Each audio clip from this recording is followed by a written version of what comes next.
सभी लोगों को जय माता दी। आज हम जानेंगे गौमुखी और शेरमुखी प्लॉट के बारे में।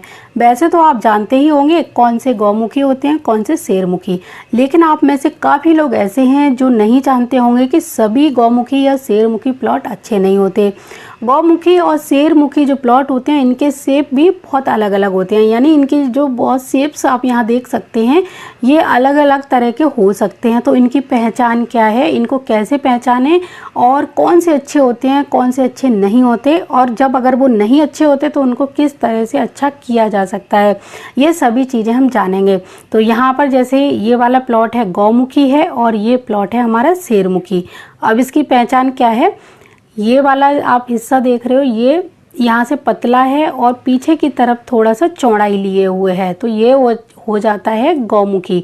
जो प्लॉट आगे से कम चौड़े और पीछे से अधिक चौड़े होते हैं वो होते हैं गौमुखी, और जो प्लॉट आगे से ज़्यादा चौड़े और पीछे से कम चौड़े यानी संकरे होते हैं वो होते हैं शेरमुखी। इनकी पहचान ये भी है कि आप गाय के मुंह की तरफ देखिए, गाय का जो मुंह होता है ना वो आगे इस तरह से होता है, यानी बहुत छोटा सा होता है उसका मुंह, और पीछे का मुंह का भाग होता है ना वो काफ़ी बड़ा होता है। तो इस तरह से गौमुखी प्लॉट कहे जाते हैं। और इस तरह से आप इसको देखोगे कि शेर का जो मुंह होता है बहुत बड़ा होता है और पीछे उसकी जो गर्दन का हाल है आप देखोगे वो बहुत पतली सी होती है, तो इनको शेरमुखी प्लॉट कहते हैं। जो गौमुखी प्लॉट होते हैं वो घर बनाने के लिए बहुत अच्छे माने जाते हैं, और शेरमुखी प्लॉट हैं कमर्शियल यूज़ के लिए बहुत अच्छे माने जाते हैं। दुकानें आप बना सकते हैं, मॉल बना सकते हैं, बिल्डिंगें बना सकते हैं। तो अब आपको ये समझ आ गया कि गौमुखी और शेरमुखी प्लॉट होते कैसे हैं। ये किसी भी शेप में हो सकते हैं, ये इस तरह के भी हो सकते हैं, इस तरह के भी हो सकते हैं। गौ और शेरमुखी दोनों तरह के प्लॉट मैंने यहाँ पर बना के रखे हुए हैं। तो ये यानी जो गौमुखी प्लॉट होगा उसका अपोजिट शेरमुखी प्लॉट होगा, ऐसे मान के चलिए। अब इनको जो पहचानने का तरीका है वो देखते हैं कि ये आपका गौमुखी प्लॉट है। अगर ये पूर्व दिशा की ओर है, यानी यहाँ पर इसकी पूर्व दिशा आती है, तो ये गौमुखी प्लॉट अच्छा नहीं कहलाएगा, क्योंकि अब इसकी पहचान यही है। और ये जो प्लॉट है अगर यहाँ पर नॉर्थ दिशा भी होती तब भी ये अच्छा नहीं होता।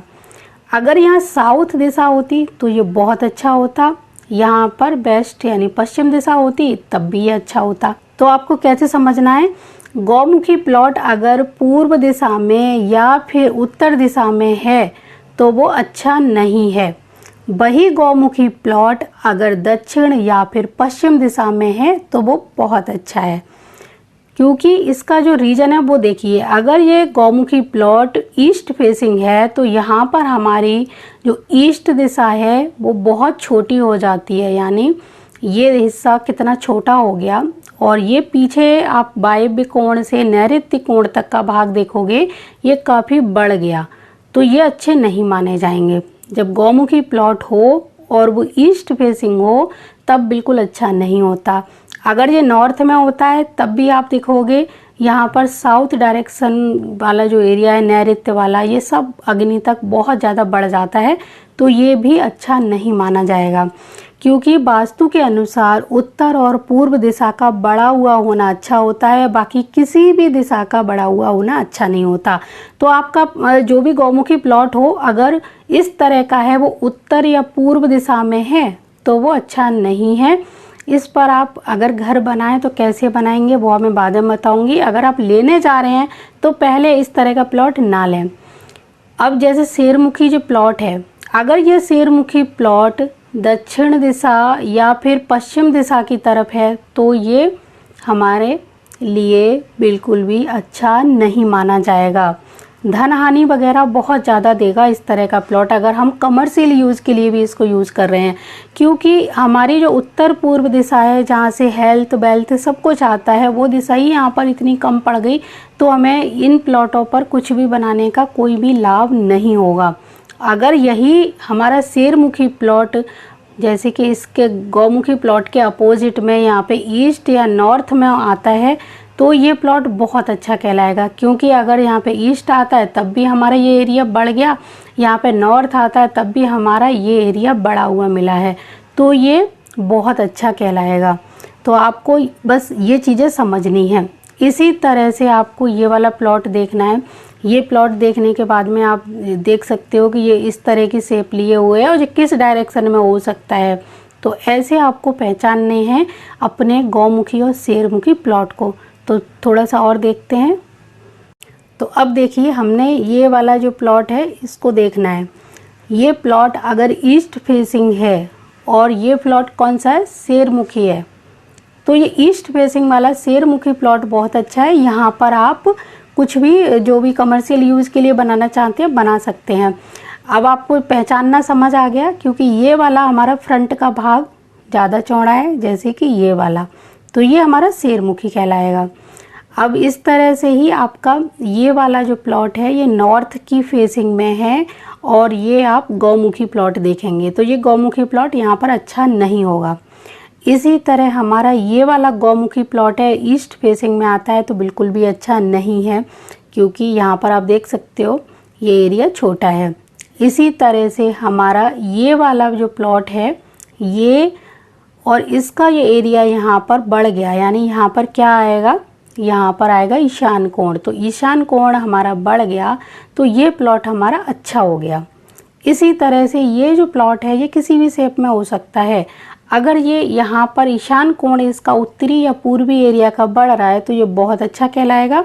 और यहीं पर अगर ये इस तरह का, जैसे आप ये साउथ वाले एरिया को देख रहे हो, ये बढ़ गया तो ये अच्छा नहीं कहलाएगा। तो ये गौमुखी और शेरमुखी प्लॉट इस तरह की शेप में भी हो सकते हैं। इसी तरह आप ये वाला प्लॉट देखेंगे, ये नॉर्थ फेसिंग है और ये शेरमुखी प्लॉट है तो ये अच्छा है। यहाँ पर आप कोई भी बिल्डिंग, दुकान, मॉल, यहाँ फैक्ट्री वगैरह भी डालना चाहते हैं, इस तरह की आपके पास कोई बड़ी सी ज़मीन है तो आप इस चीज़ को, मतलब इस प्लॉट को यूज़ कर सकते हैं। फैक्ट्री वगैरह बनाने के लिए, स्कूल बनाने के लिए, यानी कमर्शियल यूज़ के लिए आप इस तरह के शेरमुखी प्लॉट का यूज़ कर सकते हैं। और ये गौमुखी जो प्लॉट है इसमें एरिया बस मायने रखता है। आपको अपने प्लॉट को पहचानना है कि आपके प्लॉट की फेसिंग किधर है और उसके बाद वो किस एरिया में बढ़ा हुआ है। अगर वो फेसिंग ये है और इस एरिया में बढ़ा हुआ है तो ये प्लॉट अच्छा नहीं कहलाएगा। अब इतना जान लिया, अब जानते हैं इन प्लॉट को हमें कैसे ठीक करना है। तो आपके पास इनमें से किसी भी शेप का प्लॉट हो सकता है, तब आपको अपने ईस्ट या नॉर्थ फेसिंग प्लॉट पर तो घर का निर्माण ऐसे ही शुरू कर दीजिए, वो तो बहुत अच्छे हैं। लेकिन जब आपके पास में ये वाला गौमुखी प्लॉट है और इसका नॉर्थ बहुत छोटा है, तब आपको इनके जो बड़े हुए भाग हैं इनको कट करके बिल्कुल अलग करना है। यानी थोड़ी सी इसमें हमें चेंजिंग करनी पड़ेगी, यानी इस बड़े हुए जो भाग है ना इनको इस तरह से यहाँ पर कट करना है। और घर का जो निर्माण है वो हमें स्क्वायर या रेक्टेंगल शेप में ही शुरू करना है और बाकी इन कटे हुए भाग पर आप दूसरी चीज़ों का यूज करेंगे, घर से इस दीवार को नहीं मिलाना है। यहाँ आप कैसे करेंगे, जब आप किसी से मैप बनवाएंगे तो वो बता देंगे कि यहाँ पर किस तरह से हमें कट करके और किस तरह से यूज़ करना है इस चीज़ का। तो आपको ये ध्यान रखना है जब आप घर बनवाएं, अगर आपके पास गौमुखी या शेरमुखी प्लॉट हो और वो सही डायरेक्शन में नहीं है, तब आपको उनके बड़े हुए एरियाओं को कट करके अलग करना है। और जब आप अपना घर बनवाएं तो बिल्कुल स्क्वायर या रेक्टेंगल शेप देने के बाद ही बनवाएं और उनके कटे हुए एरिया पर कुछ और चीज़ का निर्माण करें डायरेक्शन के हिसाब से। तो ये इस तरह से आप अपने घर का निर्माण करिए और इस तरह से अपने प्लॉट में चेंजिंग करिए, थोड़ा सा सेट करिए, फिर देखिए आपका ये प्लॉट है घर बनाने के लिए या फिर कमर्शियल यूज़ के लिए बहुत ही ज़्यादा बेनिफिट देने वाला साबित हो जाएगा। भूमि की पहले ऊर्जा बढ़वाइए, फिर उसके बाद बड़े हुए एरिया को कट करना है अगर गलत दिशा में है तो। अगर वो नॉर्थ और ईस्ट में बढ़ा हुआ है तो बहुत अच्छा है, उसको कट करने की बिल्कुल भी ज़रूरत नहीं है। तो इस तरह से हमने जाना कि गौमुखी और शेरमुखी प्लॉट कैसे होते हैं, उनको किस तरह से ठीक किया जा सकता है, उनकी पहचान क्या है। तो मुझे पूरी उम्मीद है ये जानकारी आपको अच्छी लगी होगी और अगर जानकारी अच्छी लगे तो आप दूसरों तक भी इस जानकारी को ज़रूर पहुंचाइए। तो अभी मैं चलती हूँ। जय माता दी, जय गुरुदेव और जय सिया राम।